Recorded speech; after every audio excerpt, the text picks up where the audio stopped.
Do you want to grow your podcast audience and achieve all of your podcast goals? Well, it takes more than just great content, sadly. I wish it only took great content to get your message out there and get the right people listening. Today, we're going to talk through 5 things that you can do to strategically grow your podcast.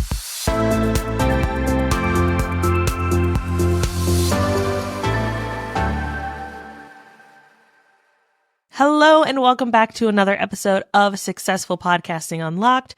I'm your host, Alicia Galati. I'm the founder of Galati Media, a full-service podcast management agency where we help business owners launch and maintain lead-generating podcasts. Today's question is, how do I create a podcast growth strategy that actually works?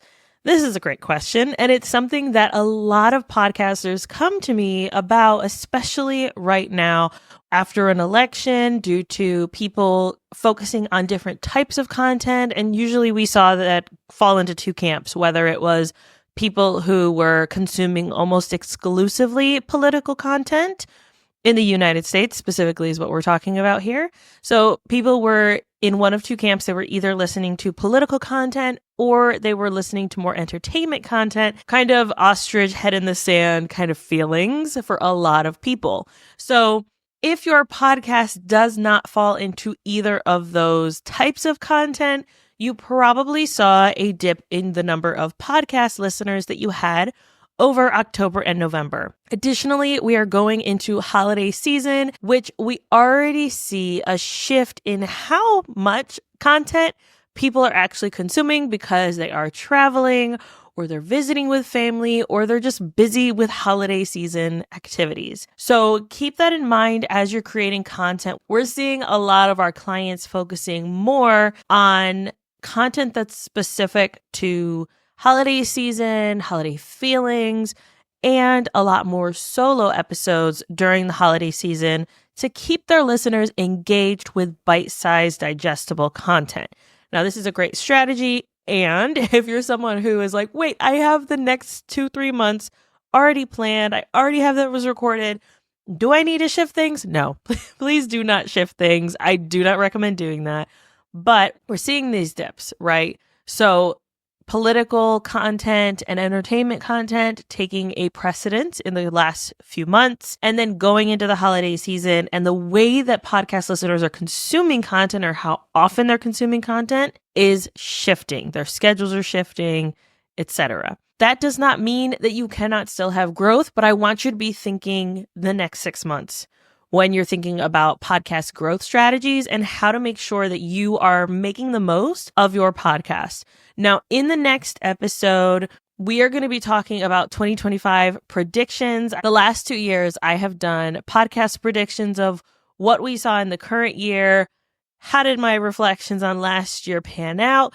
And then looking forward, one of those predictions has to do with marketing, specifically social media marketing.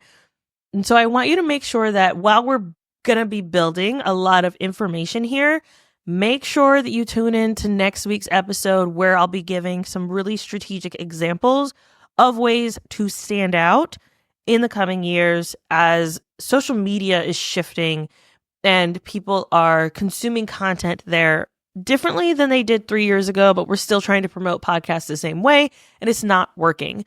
So make sure you listen to that episode because I know it's going to be good. Now let's get into the 5 things that you can do for strategic podcast growth. Number 1 is to make sure that you have defined your goals and your objectives. We had a client recently go through a refresh of their content. They are 200 and some odd episodes in, and they were realizing that they were talking too specifically to a group of people that weren't going to make the impact that they really wanted to make. They were so focused on the download numbers, so focused on who was sharing the episode, were the guests sharing the episode, what kind of guests they were having on the show, that they lost sight of what the real goal and intention of their show was. And that was to make an impact in the world and to make an impact on the people that were listening. And so being clear about your goals and defining those and what your objectives are, why did you start your podcast? Has that shifted? Are your goals different than they were 6 months ago? And then how can you double down on a specific goal. Now, in December, we are going to be doing a podcast goals workshop. I highly recommend you sign up for it. It is free, and it is a way that you can very strategically identify your podcast goals and get clear action items to take over the next 6 months to achieve those goals. So make sure that you check that out. We will have a replay for anyone who is not able to join live. So if you're listening to this in the future, hello. I would love it if you signed up for that free workshop, checked it out, got clear on your goals, and then identified those actions for the next 6 months. Number 2 is I want you to understand your target audience. Your podcast audience, your target audience goes deeper than just those who are listening to your podcast. Now, this is something that we're also going to be talking about in the 2025 predictions as well. And then it's repurposing your content to maximize your reach. If you are only creating podcast content, video, audio, whatever, and then sharing it on social media, hey, new episode, you are not going to reach the people that you want to reach with your message. And if your goal is to create an impact, your goal is to get people to listen to your podcast, that cannot be the only way that you are talking about your content. So when you think of your target audience, I want you to think broader than just podcast listeners. I want you to think podcast content readers, podcast content subscribers. Who are these people? What are their struggles? What are their pain points? And has the content that you have been talking about actually addressing the issues? Or do you need to shift things? And if you do, that's okay. It is okay to shift things, but you need to be able to identify that in order to make that decision. Number 3 is to craft compelling content. Now, this is going to be really important as we go into a new year and as we go into getting clear on your message and your objectives. If your content is something that your audience could easily Google, then I want you to reconsider. One, reconsider even podcasting, but also reconsider how it is that you are showing up for your audience. Are you simply telling AI to create a huge script for you based on general information, or are you getting clear on, here's my objective, here's my audience, how can I tailor this content to ensure that it's actually going to address the needs of my audience and what they're struggling with? If I didn't share examples, if I didn't share what's working and what's not right now in my industry as someone who has their hands in at least 15 different weekly podcasts, then this is all content that you could easily Google and figure out for yourself. But I want to give you things that I am seeing right now working, things that are actually going to make a difference in growing your podcast. And that includes making sure that the content that I'm creating is addressing your issues. So make sure that when you're talking about content that is actually making a difference and making an impact on your listeners, don't do surface level stuff. Stop giving fluffy content, dig deeper, talk about your experiences, get vulnerable, and actually use that content as a way to connect with your audience on a deeper level. Now, that is the basics of it. And I want you to also focus on SEO and keyword research and making the most of that content, like we talked about repurposing, making the most of that content. And that is going to help you grow your podcast. Now, number 4 is promote your podcast effectively.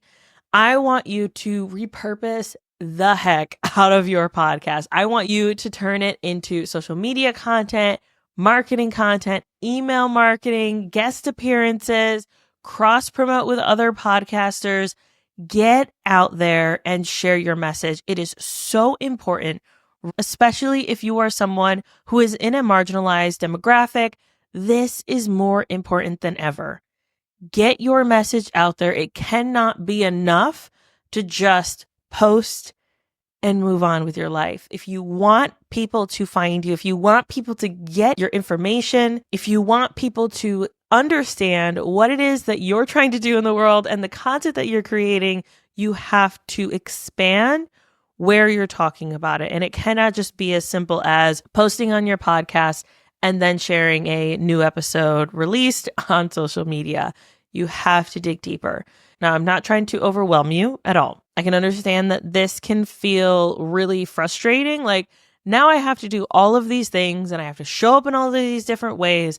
There are tons and tons of tools to support you along this journey. We have a podcasting and AI mini course where it will take you less than 4 hours to get through the whole course. And it allows you to see how you can take one podcast episode and turn it into 10 plus different forms of content using AI. Now, this is not to say create all this content from scratch. No, they're taking your transcript and then turning that into content. I highly recommend checking out that mini course. It is affordable, put some blood, sweat, and tears into it, and it is available for you to purchase today. So make sure that you check that out. But beyond that, even if you just do one thing, I would say focus on podcast guesting with your message and things that you've already talked about in your podcast. So you can say, hey, podcast host of a similar audience to mine, I just talked about this topic, XYZ, on my podcast. That way they have something to reference back to. And I would love to share this information with your audience. Is there a way, since we have similar audiences, that we could do a podcast swap? You can make it mutually beneficial if you want, right? But you don't have to. If that's not something that you're open to doing, then don't. But you can use that content of, hey, I talked about this topic. Let me find another way to share a full episode with someone else's audience and then pull those people back into my circle and my podcast, and that way they listen to me. On top of that, I want you to track what's working. What's worked in the past to promote your podcast? I would bet money, and I am not someone who bets at all, but I would bet that you saw some serious growth when you were strategic with your podcast guesting. When you go back to your numbers, go look at the last year and see where you saw those huge spikes. Was it because it was a really aligned guest? Or did you see a spike overall because you were a guest on someone's podcast and you were able to see that growth happen for you? So look at the data, see what it's telling you, and then make decisions based on that. Not sure how to understand your data? Don't worry, we have resources for that as well, or you can book a strategy session to talk through that. If that's something that you need, we have that support available. Number 5 is build a community. This community can be as simple as an email list, a LinkedIn newsletter, a Substack, online forum, social media group, anything that you can use to promote your latest episode or your latest content. Make sure that as you're creating this community, they have a reason to be joining. We're going to be seeing a relatively big shift from social media for more impactful content and content where people are really trying to find community around. So if you podcast about topics that are involved with impact or education, what are some ways that you can move people from social media to other places? Like I said, whether that's a Substack, a Patreon, email list, LinkedIn newsletter, whatever it is, finding ways that you can move them from one place to another. Now, when I say LinkedIn newsletter, if you're not familiar with that, let me break that down for you real quick. That's something that I've been focusing heavily on this year, and I saw a lot of really great growth due to that. And what it does is you create a LinkedIn newsletter. Then you can create articles within that newsletter, which you can share your latest podcast episode, more in-depth information, how-tos, etc. You can embed YouTube videos. You can hyperlink to your blog posts or for people to listen to the podcast episode. There's lots of ways that you can use it. And then once that newsletter goes live, anyone who has subscribed to that newsletter gets an email from LinkedIn. And so, yes, it shows up in their feed, but it also goes to their inbox of their email provider and they're able to read it right there as well, which I think is a really impactful way to meet people wherever they are. If they're not someone who goes to LinkedIn regularly, then you can still engage with your audience in a way that really connects with them on a deeper level than just scrolling through social media. When it comes to creating community, make sure you are clear on your values. You're creating an inclusive community for your listeners where they feel like this is a space that they cannot live without.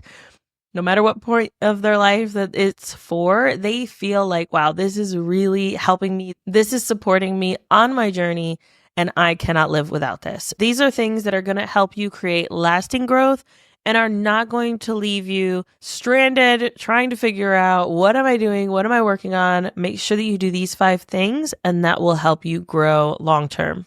Don't forget, if you have any questions, please be sure to reach out to me. You can go to successfulpodcastingunlocked.com, or you can reach out to me on social media, Instagram, LinkedIn, etc.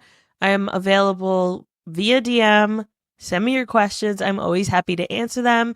Until next time, happy podcasting.